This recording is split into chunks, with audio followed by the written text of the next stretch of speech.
नमस्कार दोस्तों, CP Joy channel में मैं चिंतन पटेल आपका तहे दिल से स्वागत करता हूं। इस चैनल का मकसद आप तक संगीत के साथ साथ कई ऐसी जानकारियां प्रदान करने का है जिससे आपका ज्ञान बढ़ा पाए। इसीलिए मैं आप सभी से दरख्वास्त करता हूं कि इस चैनल को लाइक करें, सब्सक्राइब करें और शेयर करें ताकि इस चैनल की जानकारियां और लोगों तक भी पहुंच पाए।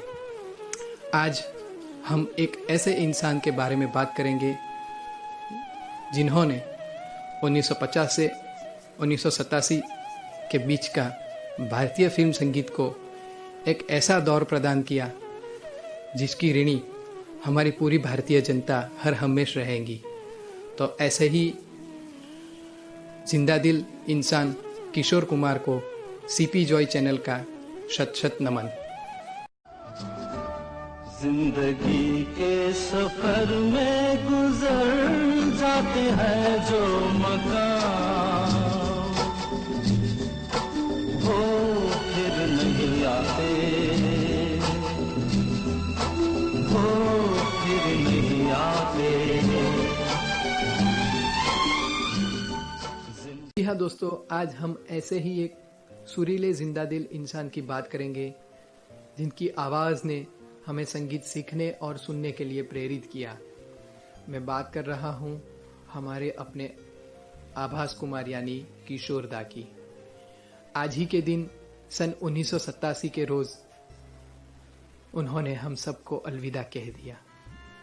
किशोर कुमार जी की बात करें तो मध्य प्रदेश के खंडवा में 4 अगस्त 1929 के दिन बंगाली परिवार में उनका जन्म हुआ।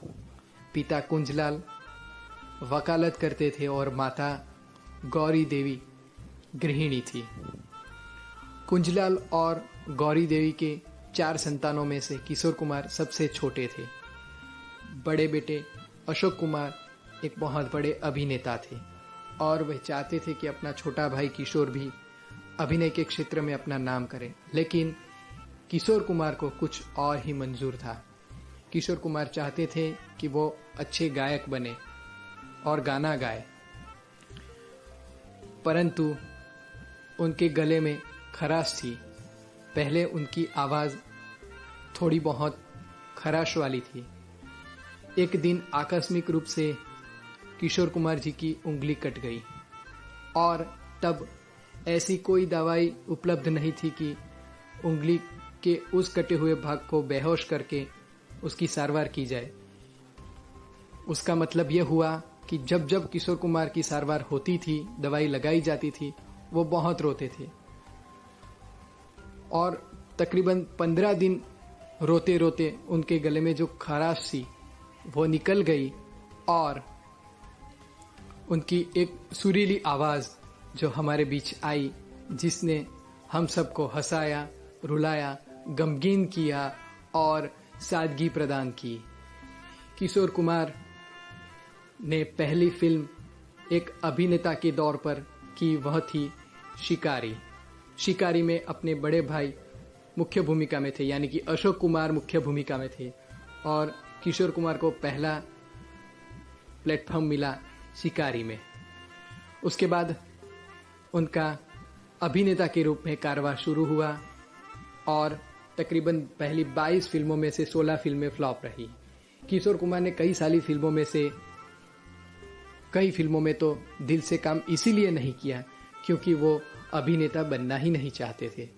सन 1948 को उन्हें गाने के लिए पहला प्लेटफॉर्म खेमचंद प्रकाश ने दिया और फिल्म जिद्दी में उनका पहला गाया गाना मरने की दुआ क्यों करे आया और उनके गाने का सफ़र शुरू हुआ। उसके बाद तो वह रुके ही नहीं। उन्होंने राजेश खन्ना, धर्मेंद्र, जितेंद्र, अमिताभ बच्चन, शम्मी कपूर सबके लिए अपनी आवाज़ दी और हर अभिनेता के लिए उनके पास अलग अलग अदायकी, गायकी में अलग अलग लहरें और आवाज़ थी। उन्होंने हाफ टिकट में तो कमाल कर दिया।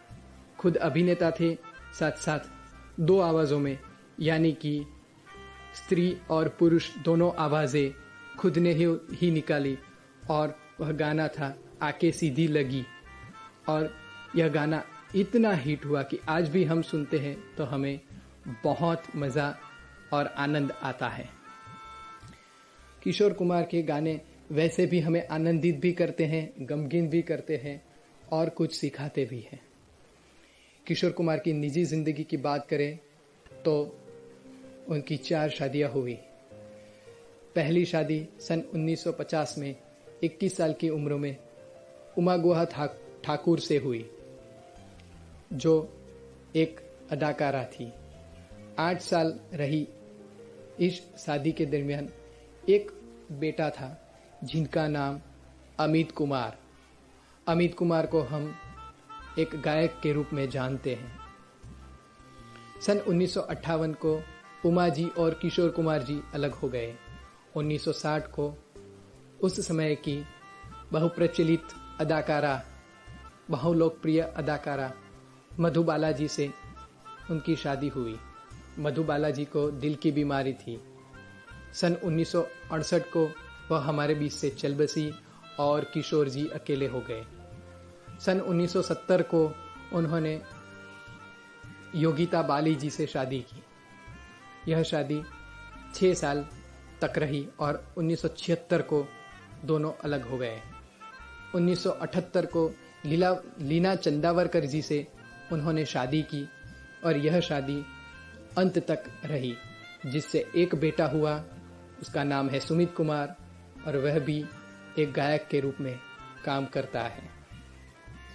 किशोर कुमार ने अपने अभिनय में भागम भाग, हाफ टिकट, चलती का नाम गाड़ी जैसी सुपर डुपर हिट फिल्मों में काम किया, जिसमें से चलती का नाम गाड़ी फिल्म में तीनों भाई दिखाई दिए, यानी कि अशोक कुमार, अनूप कुमार और किशोर कुमार।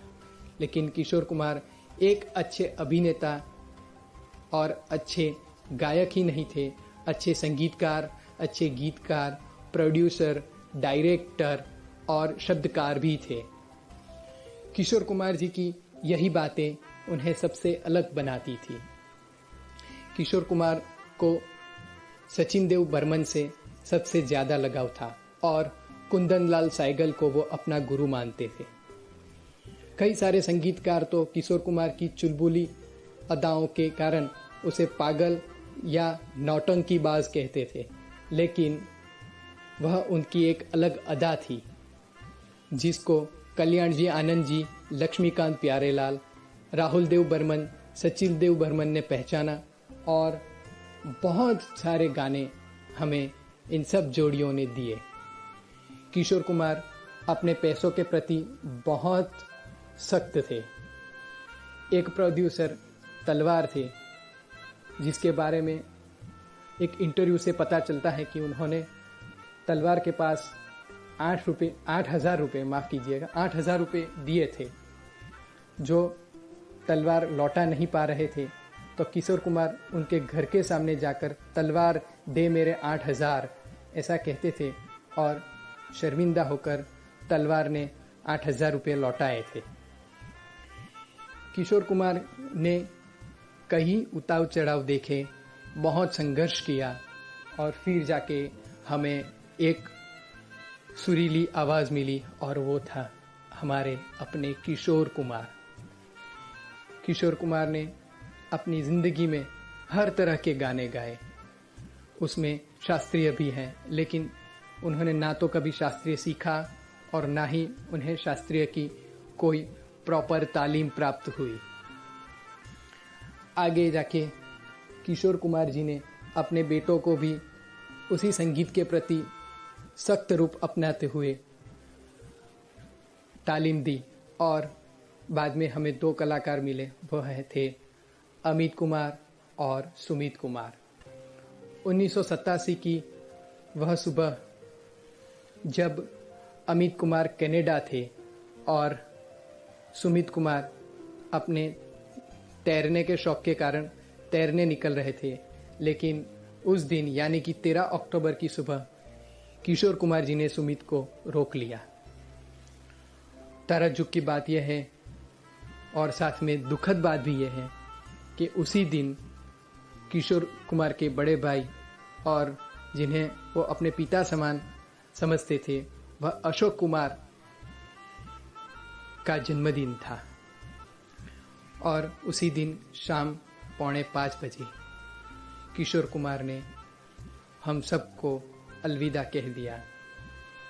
उन्होंने हृदयघात से इस दुनिया को अलविदा कहा, लेकिन सुरों के इस बादशाह ने हमें ऐसा संगीत दिया कि भारतीय फिल्म संगीत में ऐसा सितारा ना तो पहले आया था, ना ही कभी आएगा। ऐसे साजिंदे को सीपी जॉय चैनल की ओर से सत सत प्रणाम। एक राह रुक गई तो और जुड़ गई, मैं मुड़ा तो साथ साथ राह मुड़ गई। हवा के परों पर मेरा आशियाना, मुसाफिर हूँ यारो, ना घर है ना ठिकाना, मुझे चलते जाना है, बस चलते जाना।